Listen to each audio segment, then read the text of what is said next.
Oke, selamat pagi semuanya. Assalamualaikum warahmatullahi wabarakatuh. Hari ini Ibu akan membahas tentang filter. Ya, jadi setelah kemarin kita bahas tentang transformasi Fourier, maka pembahasan terakhir kita di mata kuliah ini adalah tentang filter. Kenapa kemudian filter itu dibutuhkan? Ya, karena kadangkala kita mau melakukan filtering atau penapisan dari sinyal yang kita dapatkan. Ada terkadang frekuensi-frekuensi tertentu yang tidak kita inginkan. Ya, adanya noise, adanya gangguan dan sebagainya. Cara membersihkannya adalah dengan menggunakan filter. Oke, kita bahas dulu penggolongannya filter ya. Jenis-jenisnya secara umum terkait dengan penapisan frekuensi ada 4 jenis. Yang pertama yaitu low pass filter, kemudian ada high pass filter, ada band pass, ada juga band stop filter. Oke. Nah, kita bahas dulu yang low pass filter. Kalau dari kata-katanya saja low yang dipas, dilalukan atau diloloskan, berarti LPF adalah jenis filter yang meloloskan frekuensi rendah. Sebaliknya, kalau frekuensinya tinggi maka akan diredam. Caranya gimana? Adalah pada frekuensi yang rendah seperti ini, gainnya tinggi. Pada saat frekuensinya semakin lama semakin besar, gainnya rendah atau nol. Maka sinyal-sinyal yang frekuensinya tinggi tidak akan dilalukan pada tahapan berikutnya. Oke, jadi kadangkala ada noise yang sifatnya frekuensinya tinggi, gitu ya, maka akan ditapiskan dengan low pass filter. Oke, kalau ada low pass pasti ada high pass.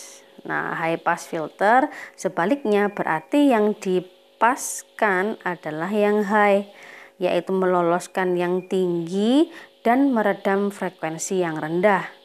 Jadi gainnya bentuknya adalah seperti ini.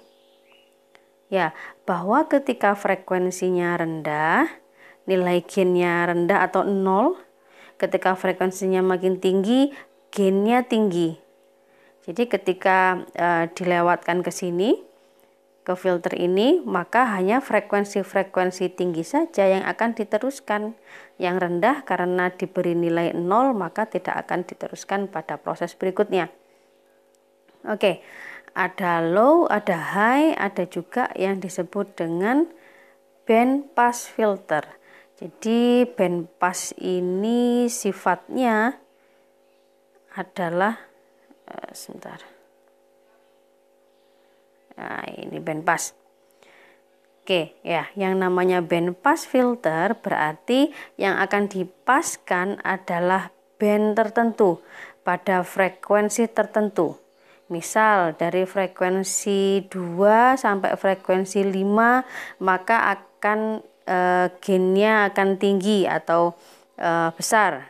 Sedangkan frekuensi yang lebih rendah atau frekuensi yang lebih tinggi, gainnya sama dengan 0, sehingga tidak akan dilalukan lagi.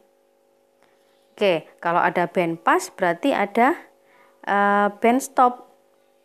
Yang namanya band stop itu berarti kan ada band tertentu yang di stop. Atau ada menyebutnya sebagai reject filter atau disebut juga dengan notch filter. Ya, sehingga kalau namanya band stop berarti dia akan meredam frekuensi pada range tertentu. Ya, yang lainnya jadi kebalikannya si band pass ini. Nah, ini contohnya yang band stop. Jadi pada frekuensi pada frekuensi yang ini, frekuensi tertentu ini di stop, gainnya dibuat rendah sehingga nggak bisa nilainya kan rendah kalau dilalukan pada proses berikutnya. Sedangkan kalau frekuensinya selain frekuensi yang diinginkan tersebut, maka diberi gain yang tinggi. Ini ada band stop. Ya. Jadi itu secara umum jenis-jenis filter.